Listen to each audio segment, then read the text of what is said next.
वे उसे यजमानों के दांतों से भक्षण करे तथा अन्य सब देवताओं के अंग प्रत्यंग भी स्वस्थ हो जाए। मेरा भाग निश्चित किया है। अधर्यु आदि याज्ञिकों में से जिनकी भुजाएं टूट गई है, वे अश्विन कुमार की भुजाओं से, और जिनके हाथ नष्ट हो गए हैं वे पूषा के हाथों से काम करें तथा भृगु जी के बकरे की सी दाढ़ी मूछ हो जाए। मैत्रेय जी कहते हैं, वत्स विदुर, तब भगवान शंकर के वचन सुनकर सब लोग प्रसन्न चित्त से धन्य धन्य कहने लगे। फिर सभी देवता और ऋषियों ने महादेव जी से दक्ष की यज्ञशाला में पधारने की प्रार्थना की और तब वे उन्हें तथा ब्रह्मा जी को साथ लेकर वहां गए। वहां जैसा जैसा भगवान शंकर ने कहा था उसी प्रकार सब कार्य करके उन्होंने दक्ष की धड़ से यज्ञ पशु का सिर जोड़ दिया। सिर जुड़ जाने पर रुद्रदेव की दृष्टि पड़ते ही दक्ष तत्काल सोकर जागने के समान जी उठे और अपने सामने भगवान शिव को देखा। दक्ष का शंकर द्रोह की काली मां से कलुषित हृदय उनका दर्शन करने से शरतकालीन सरोवर के समान स्वच्छ हो गया।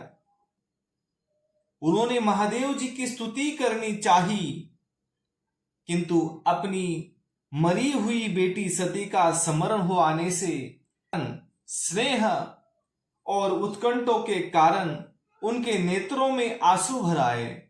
उनके मुख से शब्द न निकल सका। प्रेम से विवल परम बुद्धिमान प्रजापति ने जैसे तैसे अपने हृदय को आवेग को रोककर विशुद्ध भाव से भगवान शिव की स्तुति करना आरंभ की। दक्ष ने कहा, भगवान, मैं आपका अपराधी हूं, किंतु आपने उसके बदले में मुझे दंड के द्वारा शिक्षा देकर बड़ा ही अनुग्रह किया है। अहो, आप और श्रीहरि तो आचारहीन नाम मात्र के ब्राह्मणों की भी उपेक्षा नहीं करते, फिर हम जैसे यज्ञ यागादि करने वालों को क्यों भूलेंगे। विभो, आपने ब्रह्मा होकर सबसे पहले आत्म तत्व की रक्षा के लिए आपने मुख से विद्या, तप और व्रतादि के धारण करने वाले ब्राह्मणों को उत्पन्न किया था।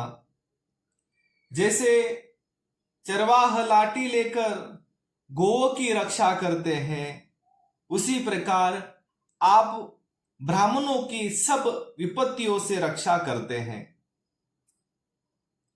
मैं आपके तत्वों को नहीं जानता था, इसी से मैंने भरी सभा में आपको अपने वांग बाणों से बेधा था, किंतु आपने मेरे उस अपराध का कोई विचार नहीं किया।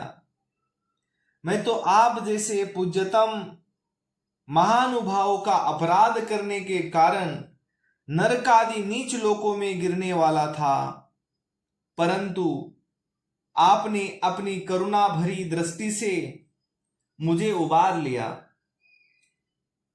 अब भी आपको प्रसन्न करने योग्य मुझमें कोई गुण नहीं है। आप अपने ही उदारता पूर्ण बर्ताव से मुझ पर प्रसन्न हो। श्री मैत्रेय जी कहते हैं, आशुतोष शंकर के इस प्रकार अपना अपराध क्षमा कराकर दक्ष ने ब्रह्मा जी के कहने पर उपाध्याय ऋत्वज की सहायता से यज्ञ कार्य आरंभ किया। तब ब्राह्मणों ने यज्ञ संपन्न करने के उद्देश्य से रुद्रगण संबंधी भूत पिशाचों को संसर्ग जनित दोष की शांति के लिए 3 पात्रों में विष्णु भगवान के लिए तैयार किए हुए पुरोडास नामक चूर का हवन किया। विदुर जी उस हवन को हाथ में लेकर खड़े हुए अधरयु के साथ यजमान दक्ष ने जो ही विशुद्ध चित्त से श्रीहरि का ध्यान किया, त्यों ही सहसा भगवान वहां प्रकट हो गए। बृहत एवं रथंतर नामक साम स्तोत्र जिनके पंख है, उन गरुड़ जी के द्वारा समीप लाए हुए भगवान ने दशों दिशाओं को प्रकाशित करते हुए अपनी अंक कांति से सब देवताओं का तेज हर लिया। उनके सामने सबकी कांति फीकी पड़ गई। उनका श्याम वर्ण था। कमरे में स्वर्ण की करधनी तथा पीतांबर सुशोभित थे। सिर पर सूर्य के समान दैदीप्यमान मुकुट था। मुख कमल भौरों के समान नीली अलकावली कांतिमय कुंडलों से शोभायमान था। उनके सुवर्णमय आभूषणों से विभूषित 8 भुजाएं थी, जो भक्तों की रक्षा के लिए सदा उद्यत रहती है। 8 भुजाओं में वे शंख, पद्म, चक्र, बाण, धनुष, गदा, खड्ग और ढाल लिए हुए थे तथा इन सब आयुधों के कारण वे फूले हुए कनेर के वृक्ष के समान जान पड़ते थे।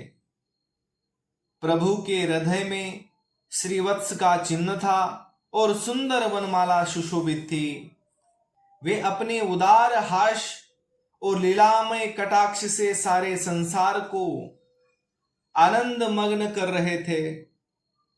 पार्षदगण दोनों ओर राजहंस के समान सफेद पंख और चावर डुला रहे थे। भगवान के मस्तक पर चंद्रमा के समान शुभ्र छत्र शोभा दे रहा था। भगवान पधारे हैं यह देखकर इंद्र, ब्रह्मा और महादेव जी आदि देवेश्वर सहित समस्त देवता, गंधर्व और ऋषि आदि ने सहसा खड़े होकर उन्हें प्रणाम किया। उनके तेज से सबकी कांति फीकी पड़ गई, जिह्वा लड़खड़ने लगी। वे सब के सब सक पका गए और मस्तक पर अंजलि बांधकर भगवान के सामने खड़े हो गए। यद्यपि भगवान की महिमा तक ब्रह्मा आदि की मति भी नहीं पहुंच पाती, तो भी भक्तों पर कृपा करने के लिए दिव्य रूप में प्रकट हुए श्री हरि की वे अपनी अपनी बुद्धि के अनुसार स्तुति करने लगे। सबसे पहले प्रजापति दक्ष एक उत्तम पात्र में पूजा की सामग्री ले नंद सुनंद की पार्षदों से घिरे हुए प्रजापतियों के परम गुरु भगवान यज्ञेश्वर के पास गए और अति आनंदित होकर विनीत भाव से हाथ जोड़कर प्रार्थना करते प्रभु के शरणापन्न हुए। दक्ष ने कहा, भगवान, अपने स्वरूप में आप बुद्धि की जागृत आदि संपूर्ण अवस्थाओं से रहित, शुद्ध, चिन्मय, भेद रहित, अतएव निर्भय है। आप माया का तिरस्कार करके स्वतंत्र रूप से विराजमान हैं। तथापि जब माया से ही जीव भाव को स्वीकार कर उसी माया से स्थित हो जाते हैं, तब अज्ञानी से दिखने लगते हैं। ऋत्विजों ने कहा, उपाधि रहित प्रभो, भगवान रुद्र के प्रधान अनुचर नंदीश्वर के शाप के कारण हमारी बुद्धि केवल कर्म कांड में ही फंसी हुई है। अतएव हम आपके तत्वों को नहीं जानते, जिसके लिए इस कर्म का यही देवता है ऐसी व्यवस्था की गई है। उस धर्म प्रवृत्ति के प्रयोजक वेद त्रयी से प्रतिपादित यज्ञ को ही हम आपका स्वरूप समझते हैं।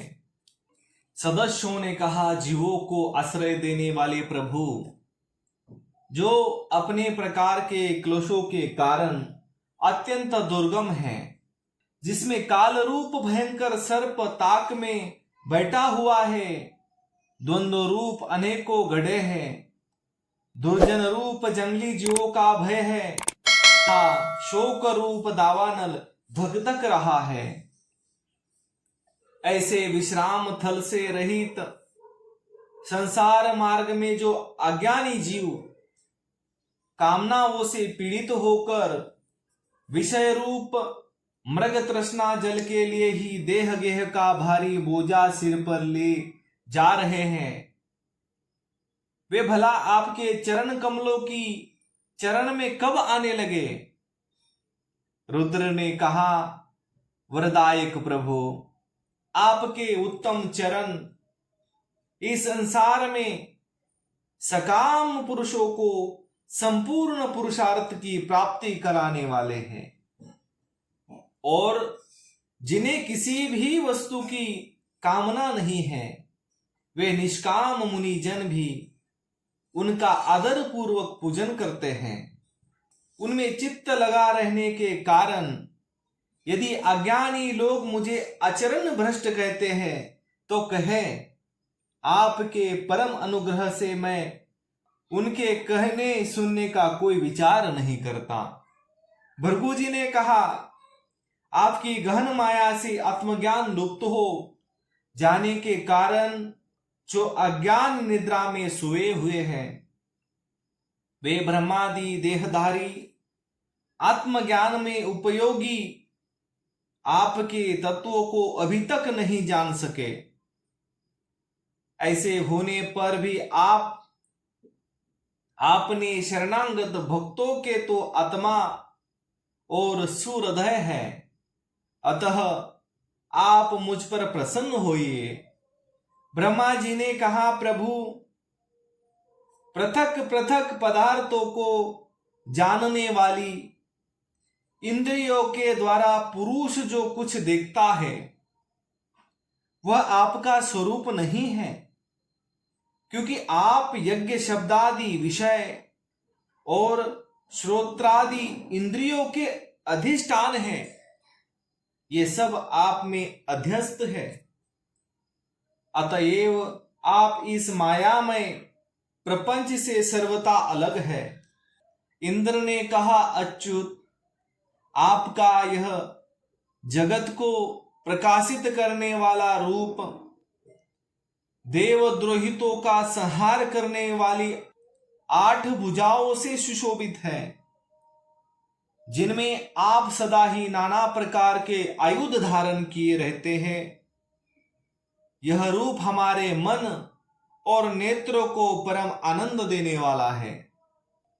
याज्ञिकों की पत्नियों ने कहा, भगवान, ब्रह्मा जी ने आपके पूजन के लिए ही इस यज्ञ की रचना की थी, परंतु दक्ष पर कुपित होने के कारण इसे भगवान पशुपति ने अब नष्ट कर दिया है।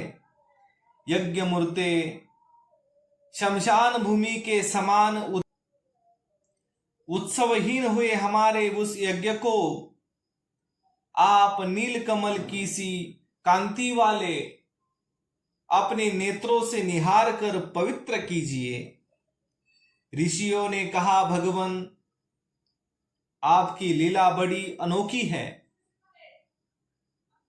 क्योंकि आप कर्म करते हुए भी उनसे निर्लेप रहते हैं।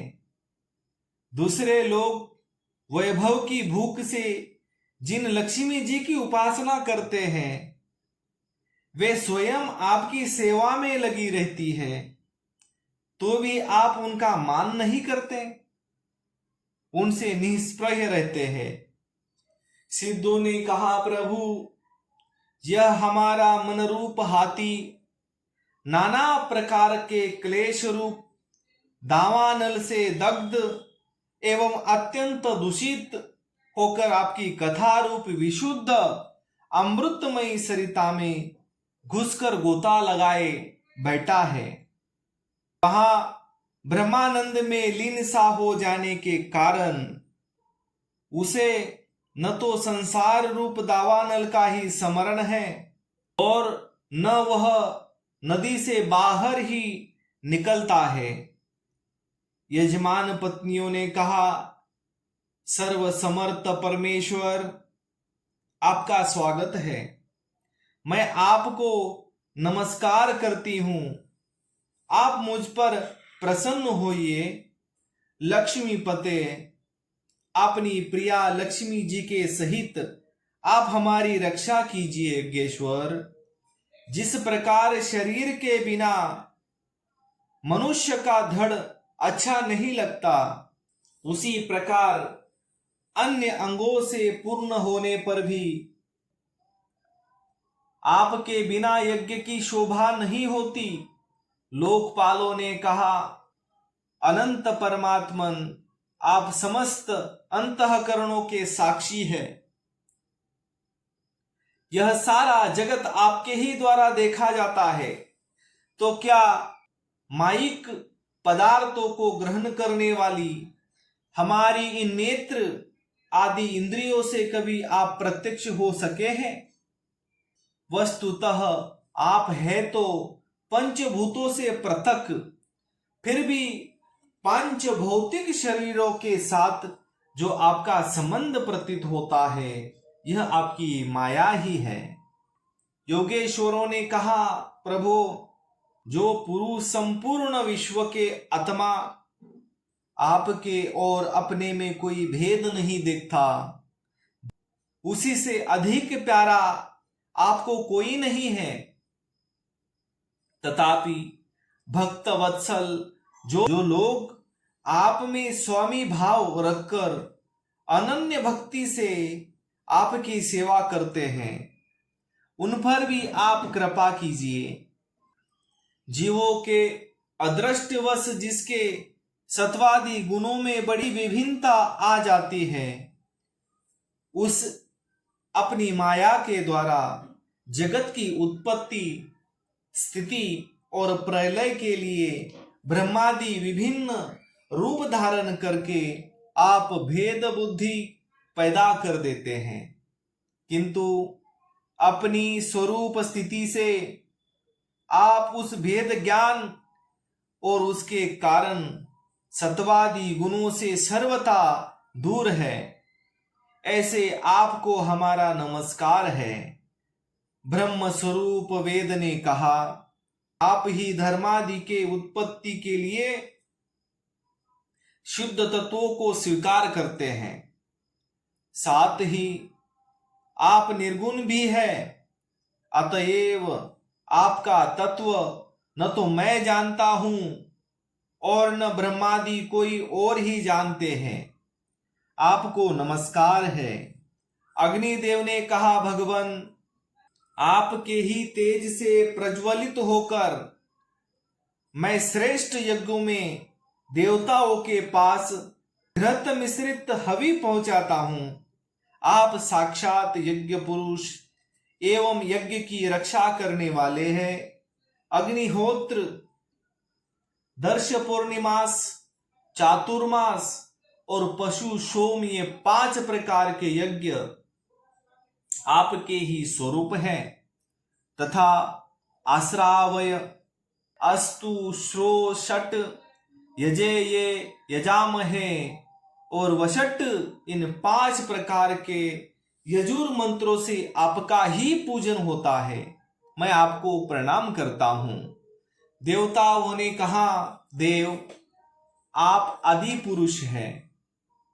पूर्व कल्प का अंत होने पर आपने कार्य रूप इस प्रपंच को उदर में लीन कर आपने ही प्रलय कालीन जल के भीतर शेष नाग की उत्तम शया पर शयन किया था। आपके आध्यात्मिक स्वरूप का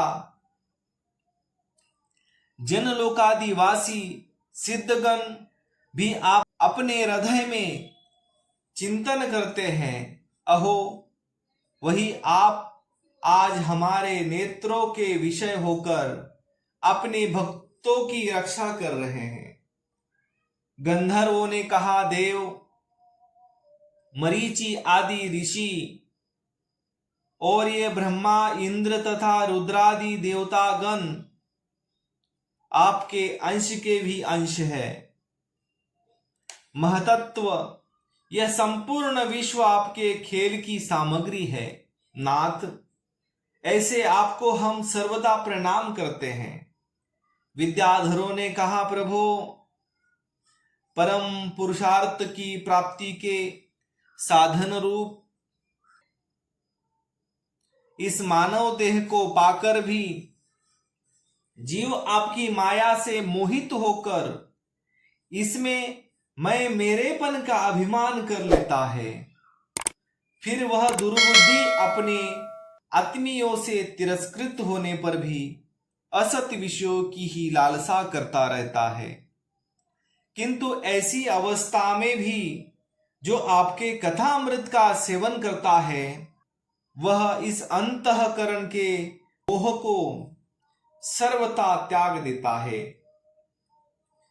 ब्राह्मणों ने कहा, भगवान, आप ही यज्ञ है, आप ही हवि है, आप ही अग्नि है, स्वयं आप ही मंत्र है, आप ही समीदा, कोशा और यज्ञ पात्र ही तथा आप ही सदस्य, ऋत्विज, यजमान एवं उसकी धर्म पत्नी, देवता, अग्निहोत्र, स्वाधा, सोमरस, घृत और पशु है।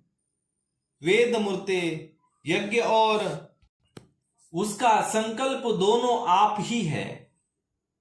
पूर्व काल में आप ही अति विशाल वराह रूप धारण कर रसातल में डूबी हुई पृथ्वी को लीला से ही अपनी दाढ़ों पर उठाकर इस प्रकार निकाल लाए थे, जैसे कोई गजराज कमलिनी को उठा लाए। उस समय आप धीरे धीरे गरज रहे थे और योगीगण आपका यह अलौकिक पुरुषार्थ देखकर आपकी स्तुति करते जाते थे। यज्ञेश्वर, जब लोग आपके नाम का कीर्तन करते हैं तब यज्ञ के सारे विघ्न नष्ट हो जाते हैं। हमारा यह यज्ञ स्वरूप सत्कर्म नष्ट हो गया था, अतः हम आपके दर्शनों की इच्छा कर रहे थे। अब आप हम पर प्रसन्न होइए, आपको नमस्कार है। श्री मैत्रेय जी कहते हैं, भैया विदुर, जब इस प्रकार सब लोग यज्ञ रक्षक भगवान श्रीहरि, श्री भगवान ऋषिकेश की स्तुति करने लगे, तब परम चतुर दक्ष ने रुद्र पार्षद वीरभद्र के ध्वंस किए हुए यज्ञ को फिर आरंभ कर दिया। सर्वांतर्यामी श्रीहरि ये तो सभी के भागों के भोक्ता है, तथापि त्रिकपाल पुरोड़ा स्वरूप अपने भाग से और भी प्रसन्न होकर उन्होंने दक्ष को संबोधन करके कहा, जगत का परम कारण मैं ही ब्रह्मा और महादेव हूं। मैं सबका आत्मा, ईश्वर और साक्षी हूं तथा स्वयं प्रकाश और उपाधि शून्य हूं। विप्रवर अपनी त्रिगुणात्मिका माया को स्वीकार करके मैं ही जगत की रचना, पालन और संहार करता हूं और मैंने ही उन कर्मों के अनुरूप ब्रह्मा, विष्णु और शंकर ये नाम धारण किए हैं। ऐसा जो भेद रहित विशुद्ध परब्रह्म स्वरूप मैं हूं, उसी में अज्ञानी पुरुष ब्रह्मा, रुद्र तथा अन्य समस्त जीवों को विभिन्न रूप से देखता है। जिस प्रकार मनुष्य अपने सिर और हाथ आदि अंगों में ये मुझसे भिन्न है, ऐसी बुद्धि कभी नहीं करता, उसी प्रकार मेरा भक्त प्राणी मात्रों को मुझसे भिन्न नहीं देखता। ब्रह्मन, हम ब्रह्मा, विष्णु और महेश्वर तीनों स्वरूपतः एक ही है और हम ही संपूर्ण जीव रूप है। अतः जो हमें कुछ भी भेद नहीं देखता वही शांति प्राप्त करता है। श्री मैत्रेय जी कहते हैं, भगवान के इस प्रकार आज्ञा देने पर प्रजापतियों के नायक दक्ष ने उनका त्रिकपाल यज्ञ के द्वारा पूजन करके फिर अंगभूत और प्रधान दोनों प्रकार के यज्ञों से अन्य सब देवताओं का अर्चन किया। फिर एकाग्र चित्त हो भगवान शंकर का यज्ञ शेष रूप उनके भाग से यजन किया तथा समाप्ति में किए जाने वाले उद्वसान नामक कर्म से अन्य सोमपाई एवं दूसरे देवताओं का यजन कर यज्ञ का उपसंहार किया और अंत में ऋत्विजों के सहित अवरभूत स्नान किया।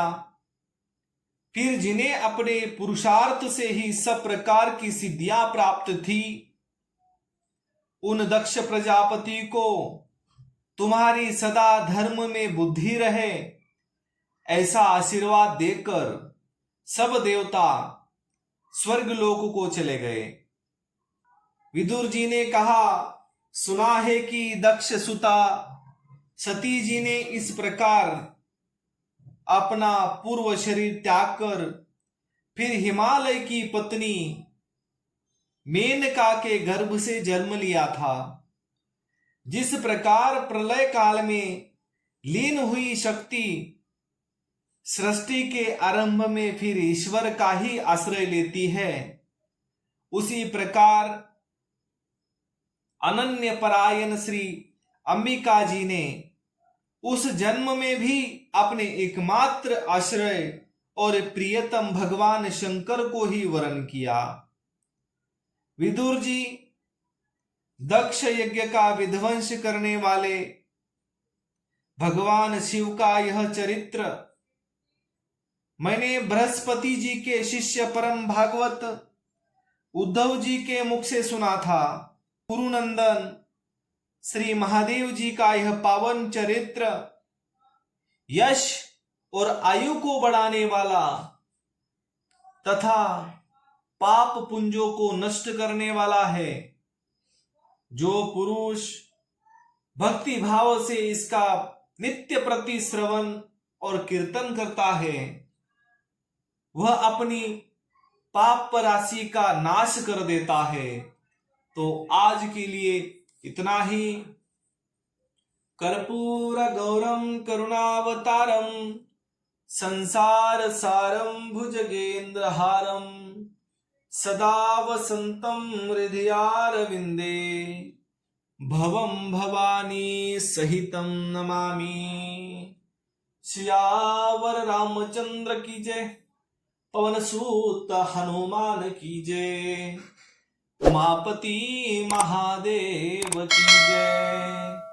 जय जय श्री राधे श्याम। शेष चर्चा अगले भाग में।